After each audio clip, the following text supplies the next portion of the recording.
מזמור לדוד. אדוני רואי לא אחסר, בינות אשר ירביצני על מי מנוחות ינחלני, נפשי שובב, ינחני במעגלי צדק למען שמו. גם כי אלך בגצון מוות, לא ירא רע, כי אתה עמדי.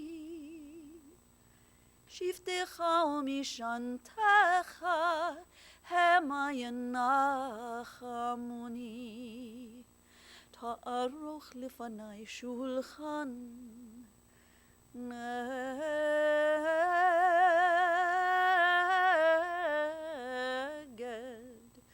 צורריי.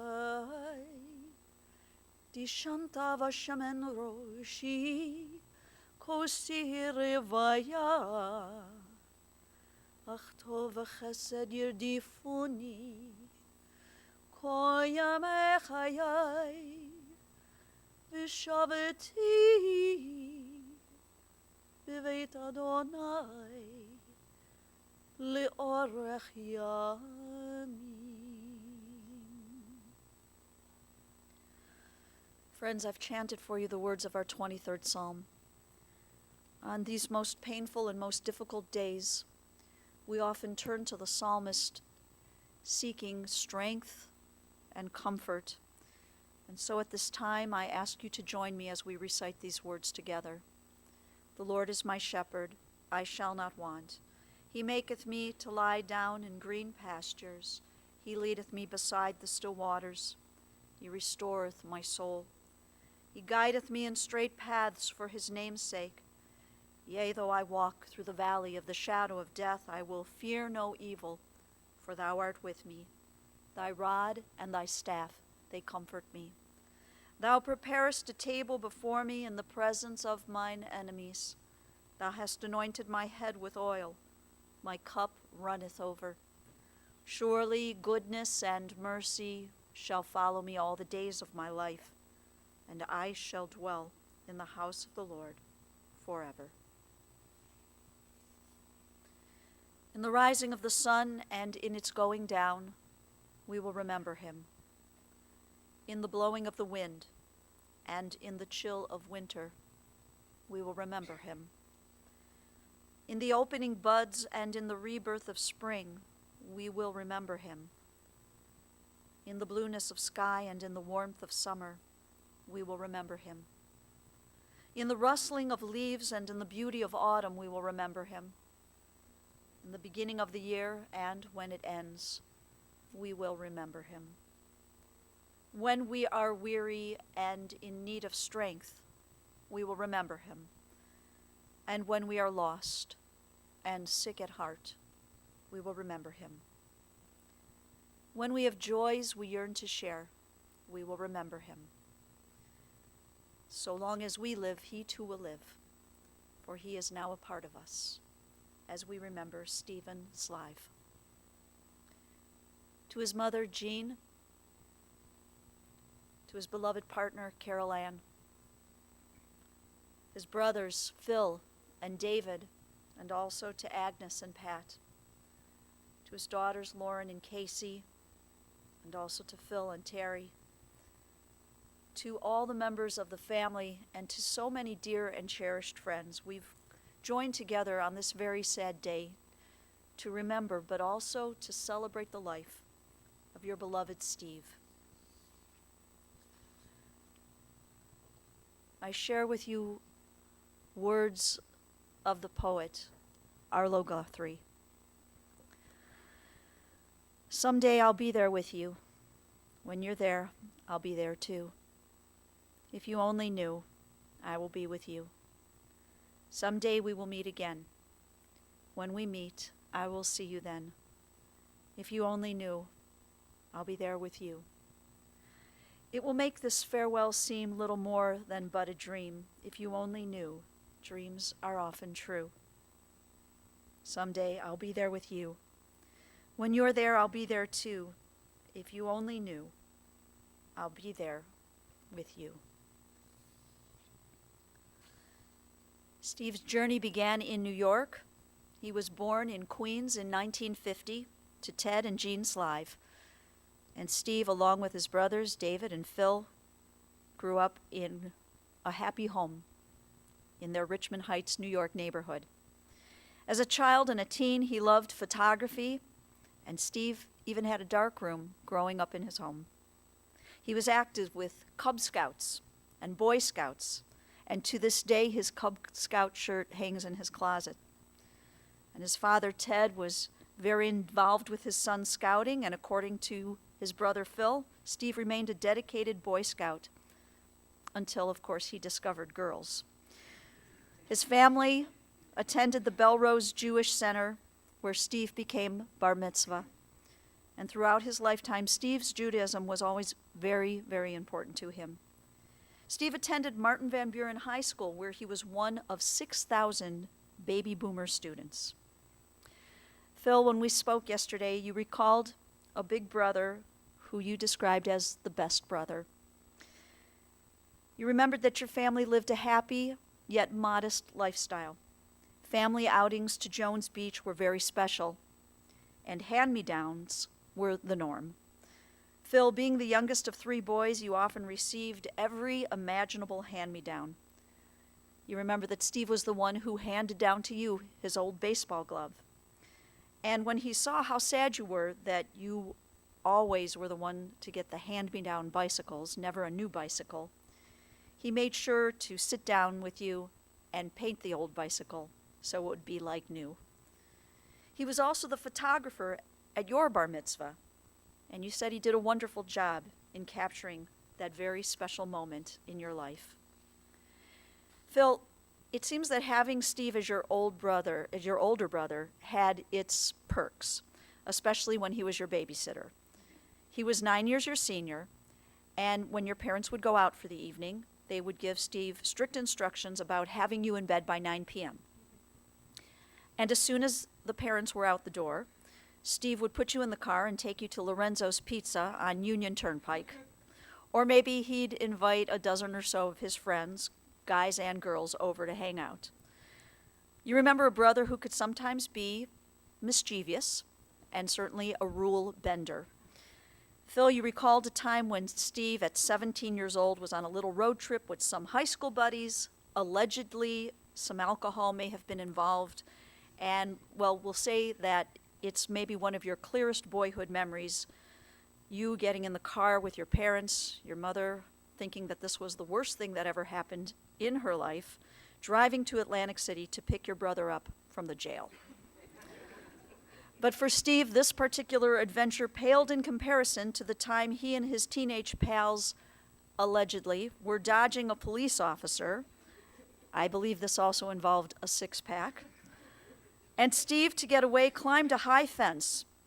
What Steve didn't know at the time was that the fence he had climbed landed him onto the grounds of a high-security mental institution.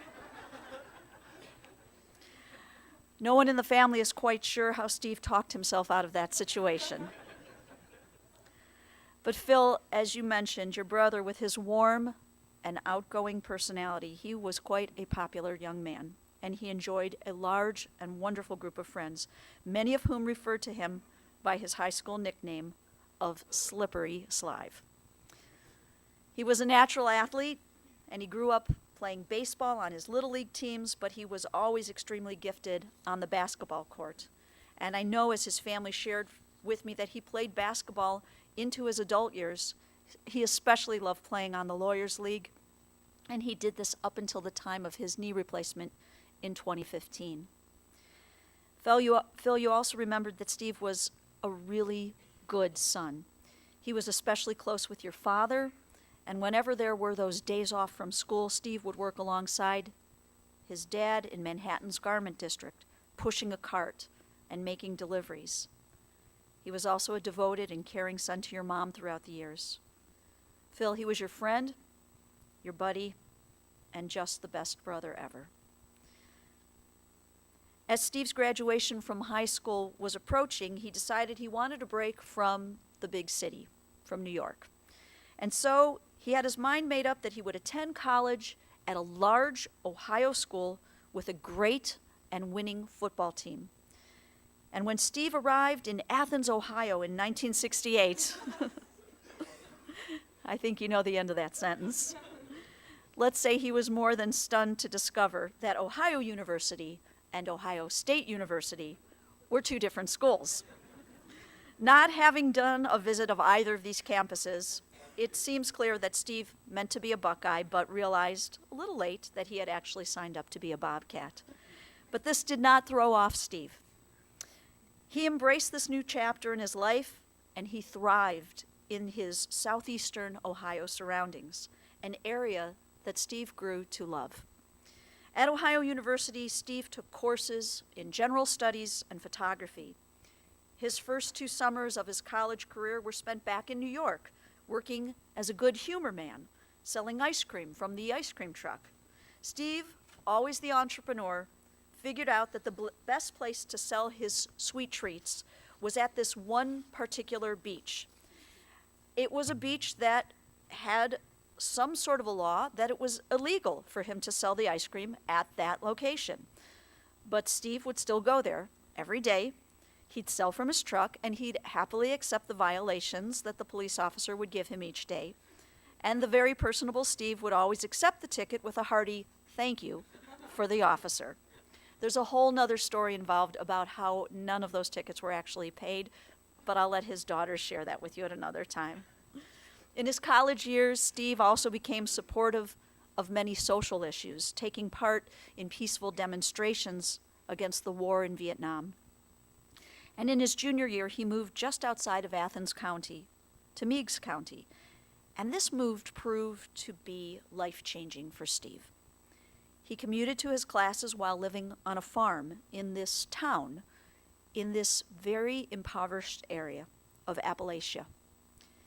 Steve saw with his own eyes the struggles that so many of the people in this county were faced with. And it was here that Steve Slive discovered his gift for helping people. He became involved in an effort that assisted in getting people aid through social services. Steve saw firsthand how he and like-minded people could change the lives of others for the better. And this is where that first spark, that very first glimmer of interest in the field of law, took hold of Steve. As he graduated from Ohio University, he went to work in the coal mines of Meigs County. He did this for about 6 months, and he did it to earn money to help pay for his next adventure, law school. As a student at Cleveland Marshall Law School, Steve became very involved in the free clinic, and he founded their legal service program that was also of no cost to those in need. Steve saw a need, and this program helped so many, especially those who were victims of domestic violence.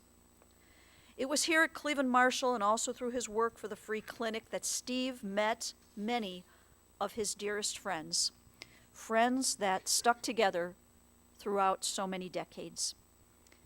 It was here that Steve met Harriet Weinman, and following their courtship, Harriet and Steve married, and together they opened Slive and Slive, a family law practice that served the needs of all and that prided themselves in affordable representation. And while the marriage ended in divorce, it brought forth 2 amazing and loving daughters. And that is, of course, Lauren and Casey. Now, Lauren and Casey, as we sat together, Carol Ann just oozed with love and warmth as she declared to me that being a father meant everything to Steve. The 2 of you were his greatest source of nachas, his greatest source of pride, and the 2 of you brought him his greatest joy. And whatever you needed, he was there for you. He was a dad, in Carol Ann's words, that would travel to the ends of the earth for both of you. Casey and Lauren, in your heart, in your soul, you know that you were his most precious gems. And Steve and Carol Ann, their meeting, many, many years ago, they met through a mutual friend's party. It happened to have been a New Year's Eve party. Carol Ann, you were there with someone on a date. And the 2 of you, just before midnight actually, met. You began to talk, and there seemed to be a little bit of a spark between you. After the party, actually the next day, Steve called Carol Ann's friend and said, "Can you find out from your friend if it's okay if I call her?" And Carol Ann, when you told me this story, you said to your friend, "What are we, in 8th grade?" But to most people's surprise here, you told the friend no. The timing just wasn't right. But he must have had a little bit of a problem getting you off of his mind, because 6 months later, he tried again. He asked the friend for your number, and you told the friend yes. Steve said to you on your first date, he told you that the first moment he met you, that there was something about you. He felt an immediate connection, and he said you had good energy. And this first date, May of 2010, changed both of your lives forever. You were inseparable. Together, you shared a passion for live music. And over the years, you enjoyed performances by so many. But Arlo Guthrie, the Grateful Dead, Van Morrison, Bruce Springsteen, which, by the way, was an artist Steve saw perform at least 7 times. And there were so many more. But you loved music and concerts, and you did so much of this together. You and Steve had fun. You enjoyed the time that you spent with so many of these wonderful friends of yours. And Carol Ann, you're a dancer, a beautiful dancer. And so Steve, who may have not been such a beautiful dancer, he decided that he needed to learn how to dance. And so he did. And he became quite a good dancer. And so this was just one more thing the two of you could share and enjoy together. And while he learned to appreciate your love of dance, you treasured his love of photography and music, 2 very special things that remained with him all of his life. For you and Steve, a great day could be as simple as a hike through one of our metro parks or a trip to a favorite place outside of Ohio. The last 5 winters, you enjoyed spending time in Tucson together. You visited Asheville and Nashville, Florida, and the Berkshires, New York wine country, and trips to New York City, to Sagatuck, Michigan, and to Portland, Oregon, and Boston and Toronto, and the list goes on and on. You also saw a man who you knew loved what he did. He loved being a lawyer, and he loved his clients. But what Steve felt and what you understood as well is his clients loved him as much or even more as he loved them. You knew Steve as a very loving person. He was wonderful to your parents, and he was so good to your children and your grandchildren. And he was always a very caring and loving uncle who was close to his nieces and nephews. While we all sit here today, of course sad and equally shocked, we somehow must find the strength to thank God for the blessing of Steve Slive. He lived his life so fully and so remarkably as a loving son, a wonderful brother, a loving mate, a fabulous father, and a friend to so many. Our tradition teaches us that words which come from our heart always enter into the heart. And today we have some members of the family who have words in their heart that they wish to share with us. At this time, I want to call on Carol Ann to share some words with us.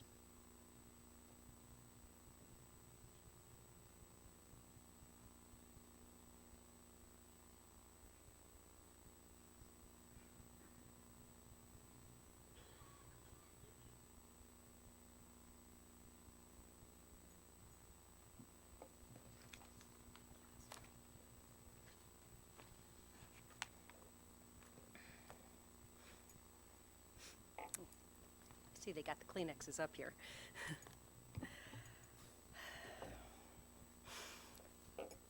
Good morning, everyone, and thank you for coming. If you knew Steve even just a little bit, you knew that he loved to tell jokes. If you know me even just a little bit, you know that I never tell a joke. But with Steve sitting right here, hopefully on my shoulder, well, here goes one of his old favorites. So, a rabbi and a priest were sitting together on an airplane. Throughout the long journey, they talked of many matters, history and politics, and of course, religion. Finally, near the end of the flight, the priest turns to the rabbi and says, "Rabbi, can I ask you something?" "Anything," says the rabbi. "Well," says the priest, "have you ever eaten a ham sandwich?" The rabbi looks right, looks left, then nods his head. He says, "Yes, and I gotta tell you, it was really good." Then the rabbi turns to the priest and says, "Father, let me ask you something." "Anything," says the priest. "Have you ever had sex with a woman?" asked the rabbi.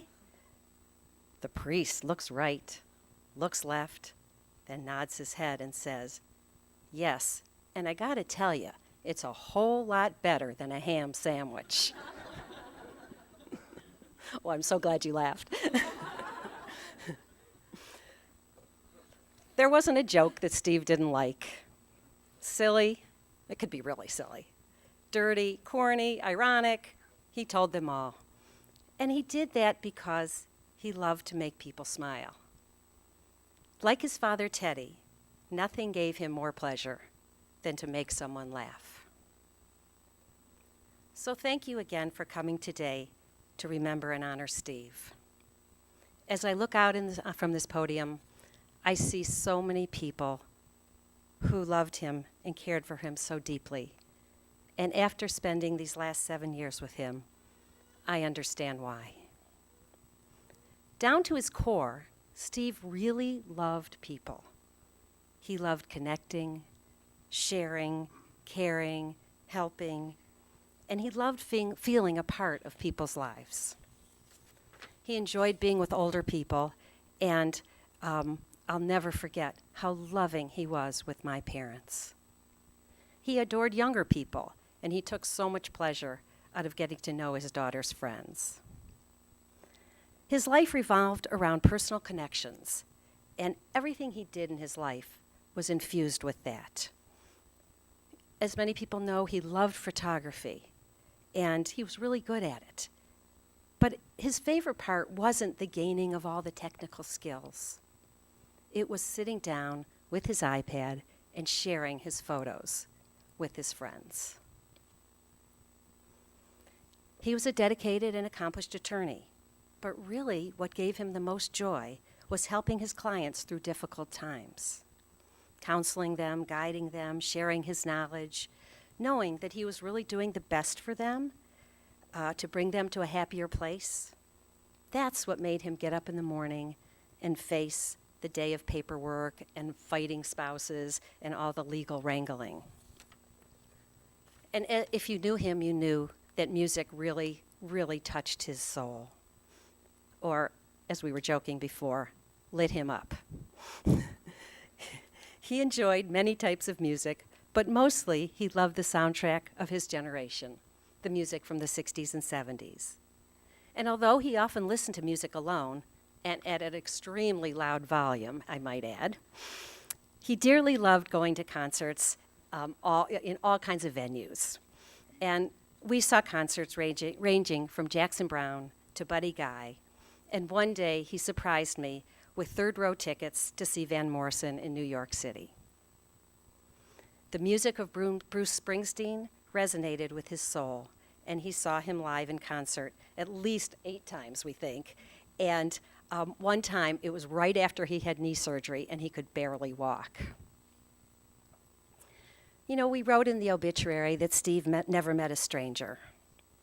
And I truly never saw anyone who could talk to people he had never met before so easily. I was dumbstruck in awe of this gift.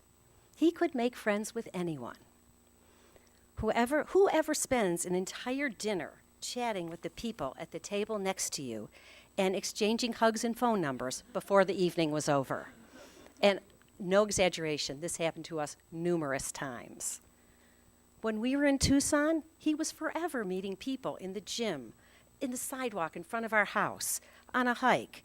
And the next thing I'd know, we'd have dinner plans with some lovely new friends the following evening. Talking with people and sharing stories and life experiences really made his soul sing. And spending time with Steve changed me, because he showed me a new way of being in the world. Without meaning to, Steve taught me to let my guard down and opened me up to connecting with people in new and satisfying ways. When he was ill these last few months, I could visibly see him taking in sustenance and growing a bit taller and making his voice a bit stronger when people came to visit. Steve and I met 7 years ago. We were both in our 50s. We were financially secure and our children were pretty much grown. And we just decided to live life to the fullest. And we did. We traveled, as mentioned. We went out often to hear music and visit friends. We took dance lessons and danced all over town. We laughed a lot, and we ate too much. And then a miracle happened. We fell in love. And I loved him so much. And I know without a doubt that he loved me. I mean, he really, really loved me. He opened my heart to a kind of love that I didn't know existed. And it got even better. I got to know Steve and Harriet's daughters, Lauren and Casey. Because Steve loved me, his beautiful daughters opened their hearts and we grew to love each other. And it was their love and their courage and their utter dedication to their dad these devastating past months that I will never forget. They were grace and beauty while facing heartbreak. Lauren and Casey continually inspired me and sustained me while we struggled together during these final months. They showed me the true power and beauty of love.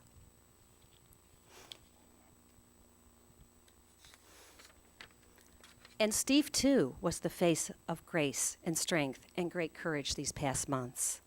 He faced each obstacle, and there were so many, without complaint. He never gave up hope that somehow he would get better or a cure would be found. His love of people shined through as he dealt so kindly with and patiently, and even with humor when he could, with the endless stream of medical people that came in and out of his life. As we sit here honoring Steve's memory, my hope is that each of us can take a piece of Steve with us out into the world and remember to reach out and to love each other just a little bit more. If we can do that, if we can remember Steve's legacy of love, then we keep him alive in our hearts forever.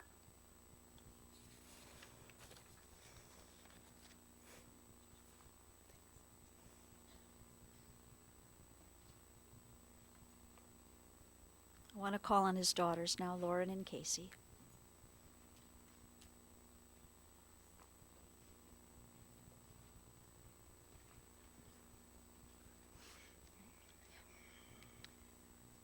We know that Steve Slive meant so many different things to the people in this room.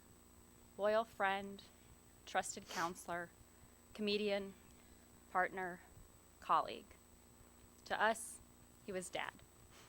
We are Casey Slive and Lauren Slive, and we are so grateful to be the daughters of Steve and Harriet Slive. We are also filled with gratitude to be surrounded and lifted by the love and support filling this room today. Thank you so much for being here with us to celebrate Steve, or affectionately known to many as Steve-O.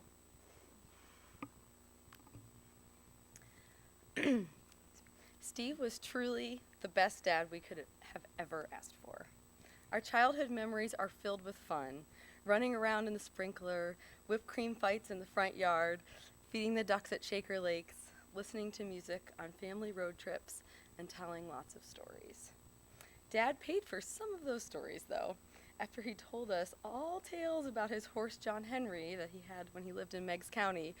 We both started horseback ridings, a pretty expensive consequence for just a bedtime story.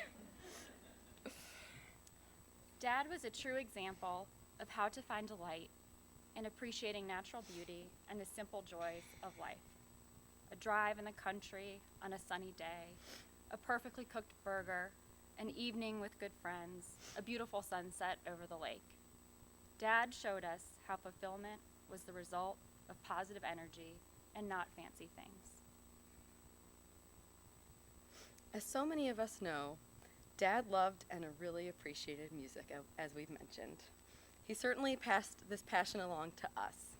Some of our most cherished memories are dancing at Bruce Springsteen concerts, enjoying an evening of jazz at Nighttown, and just jamming out to oldies in the kitchen while making breakfast. Family has also been so important to Dad, too. Harriet and Steve had many wonderful years of marriage, and we are so grateful for that because here we are. Dad loved his whole family, including nieces Alicia and Simona, his nephews Benjamin and Julian, and his new sons Phil and Terry. Dad's family didn't stop with his relatives. He had a huge family of friends, too.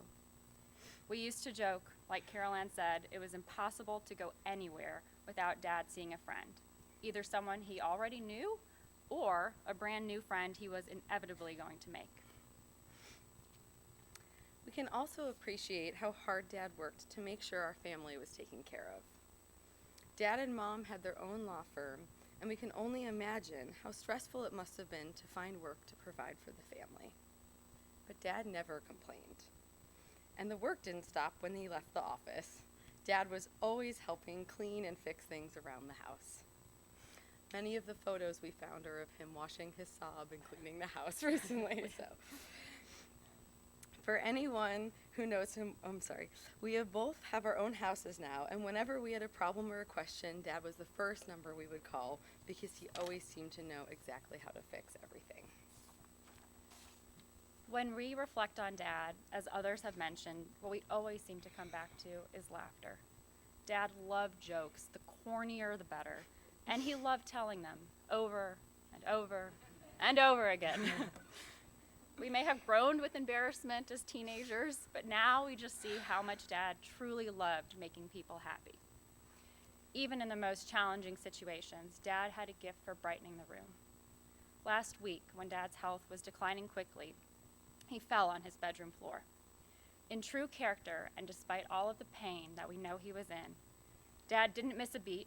He looked up at his good friend Janet Century, and he said, "Oh, I meant to be here." Dad always made the best of his situation, and he always had fun, no matter where he was. Even during the most challenging times over these last 6 months, Dad was a true example of grace, strength, and love. As his brother Phil says, Steve just loved life.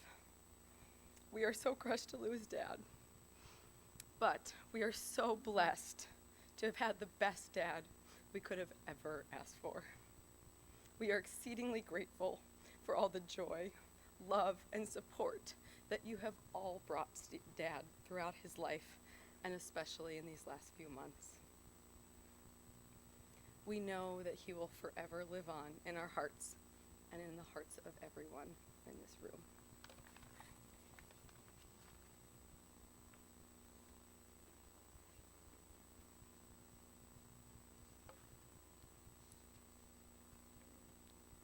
Steve's 8-year-old nephews, Julian and Ben, have a special prayer to share with us at this time.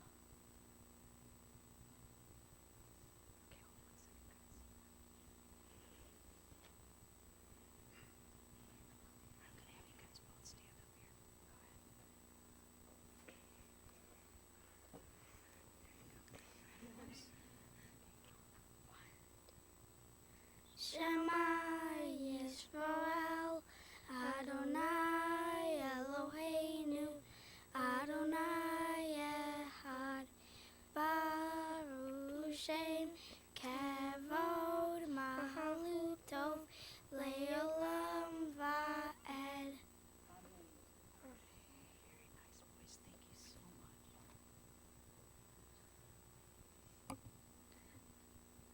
And finally, we want to call on two of Steve's friends to join us and share some words with us as well. Their friends, his friends Rock and Al.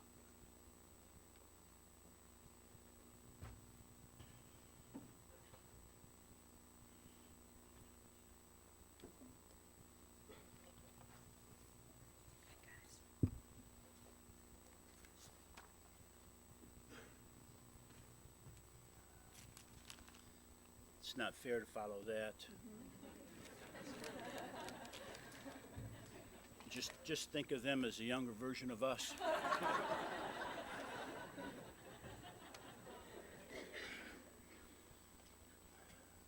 I'm actually thinking about it. I'm thinking about that for a minute. Good morning. My name is Rocker, according to Steve. Steve loved giving people nicknames, so you can think of me a rocker. I'm alley-ooper.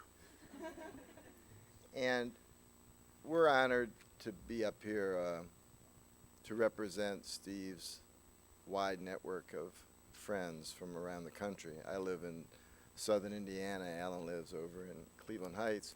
We certainly want to express our condolences on behalf of all the friends and we've touched base with a lot of them just to think about if there were memories they wanted us to share. But on behalf of all of them, we wanted to express our condolences to the family and friends of Steve, especially the family. We are part of a network of folks that get together traditionally every summer for probably the last 35 years, either in Chautauqua, New York, or southern Indiana, or here in Cleveland.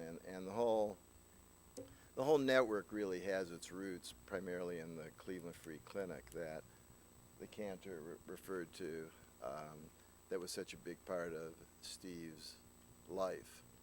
So Alan, I just wanted to share a few thoughts. I mean, so much of what we had thought about talking about really was so well covered by you, Cantor, and everybody else, but we certainly want to share a few thoughts. So, Alan? I did not know Steve when he was sold ice cream in New York, and I didn't know Steve when he worked in the coal mines in southern Ohio. I did not know Steve when he started school here in Cleveland. I met him, but I didn't really know him. I didn't know him when he was working at the free clinic as a free for working, giving free legal advice to the disadvantaged people. And I did not know Steve when he was raising a family. I got to know Steve about 10 years ago. We invited him over to the house to watch a Cavs game. And we didn't realize he was going to come for every game that season. And we really enjoyed his company. He was a lot of fun to be with. He was a real good pal. And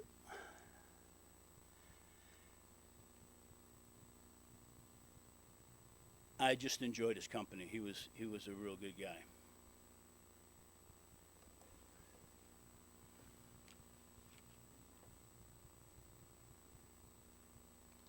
You know, I'd known Steve, I guess, you knew him for 10 years, but you really got to know him The last 10, in depth for 10 sure. years ago. You know, in the work he did at the Free Clinic, I was talking to John Lawson, who started, along with Steve, the legal clinic at the Free Clinic, and he talked about just the great work they were doing there together. I talked to Marcia Kessler out in Oregon, who shared an office apparently with John and Steve in the early days of the legal clinic. And John was sharing with me the work they did for a women's shelter for battered women, the good work they did there, and how that led to Steve's interest in issues of domestic violence, that he ended up helping so many people through his law career. John also mentioned that they started in 1984, when I think John was on the Cleveland City Council. Steve was still at the Free Clinic. They started with a fellow named Pepe, who I've heard about, but I don't know. Yeah. Some of you probably remember Pepe. But they started the first recycling center in Cleveland behind the free clinic down on Euclid. Obviously, I can't, speaking from my heart today, there's no way I can think about Steve without thinking about Harriet and how they helped build the free clinic together. And, I know all this has got to be very, very difficult for Harriet, as it is for all of us. But I can't help but thinking about you, Harriet, quite a bit. And and Casey and Lauren, to me, just embody the values. I mean, you can't talk about Casey and Lauren without talking about Steve and Harriet, because, Steve's and Harriet's interest in activism and progressive causes, and obviously their commitment to the law profession is embodied, and Steve's love for the rural area and, growing things, horses. I mean, Lauren and Casey just embody the traits so incredibly of Steve and Harriet. And so I just wanted to acknowledge the wonderful job Steve and Harriet did. And I thought about the 60s had such a major influence on Steve's life and Harriet's life and all of our lives. And, keeping with that theme, I couldn't help but think about that Blood, Sweat, and Tears song that says, when I die and when I'm dead and gone, in this case, there's 2 children still here to carry on. And he does really carry on Steve and Harriet's legacy. They both carry on Steve and Harriet's legacy so fantastically. One thing I'll never forget is the way Steve would light up when his daughters came into the room. And when Alan mentioned that to me last night, I couldn't help but think about how Steve not only lit up when they came into the room, but he lit up when really anybody was in the room. So.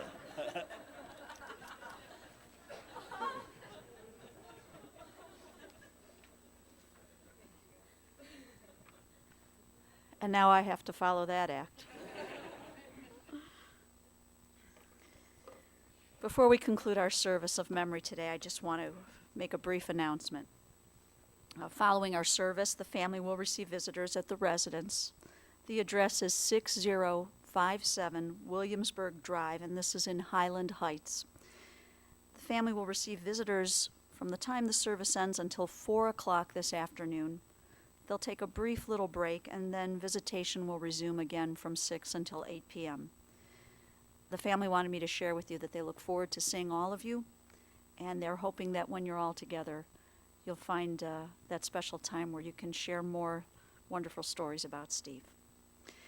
At this moment, we take just a brief moment of silence as we offer our prayer, asking God to accept Stephen's soul.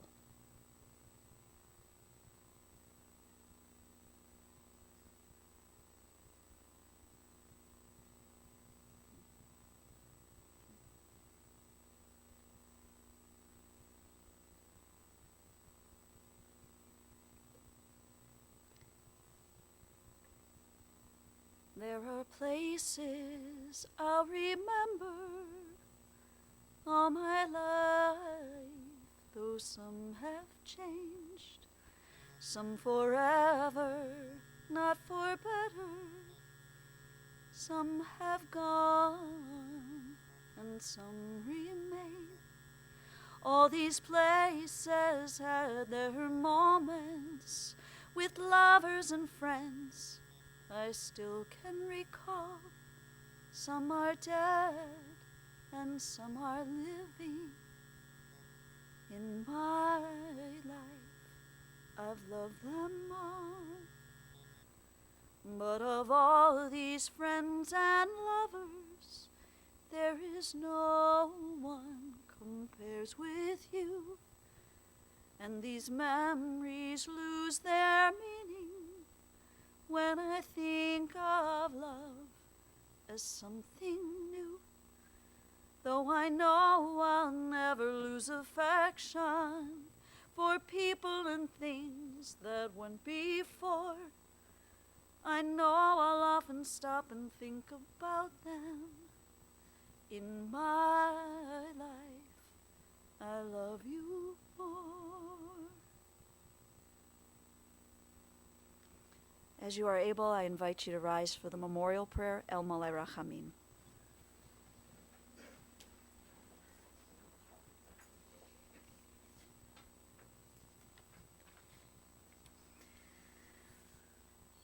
El Malei Rachamim, shochen במרומים, המסי מנוחה נכונה תחת כנפי השכינה, במעלות קדושים וטהורים כזוהר הרקיע מסעירים.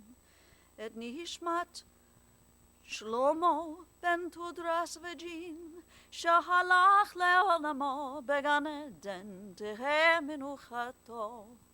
אנא ברחמים אסתירהו, בסתר כנפיך לעולמים, ותצרור בצרור החיים את נשמתו. אדוני הוא נחלתו, וינוח בשלום על משכבו, ונאמר Amen. O God, exalted and full of compassion, grant peace in your sheltering presence among the holy and pure, to the soul of Stephen Slive, who has gone now to his eternal home. God of mercy, we beseech you to remember all the worthy and righteous deeds that Steve performed in the land of the living. May his soul be bound up in the bond of life. God is his portion. May he rest in peace. And let us say, Amen. We turn now to the words of the Kaddish, and we recite together. Yizgadal v'yizgadash shemei Rabbah, v'alma divrach Yerusei, v'amlich malchusei, v'chayechon v'yomechon, v'chayei v'chol beit Yisrael, v'alav yismat karim v'yimru amen. Yehei shmei Rabbah nevarach le'olam olomei omaya. Yitbarach v'yishtabach v'yitpa'ar v'yitromam v'yitnaseh v'yithadar v'yitaleh v'yitalal shmei tekudasha b'richu le'ela min kol birchata v'shirata tushbechata v'nechemata damiran v'alma v'yimru amen. Yehei shlama rabba min shemaya v'chayim aleinu v'al kol Yisrael v'yamru. Amen. Osei shalom bimromav, huya asei shalom, aleinu v'al kol Yisrael v'yamru. Amen. We pray that God, who makes peace in a high place, send peace and comfort to you, the mourners, to Israel, and to all humankind. Amen. Please be seated.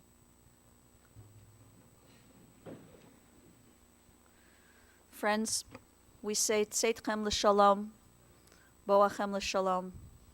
As you have come today in peace, so may you go forth today in peace. And on behalf of the family, we thank you for being here on this sad but very important day.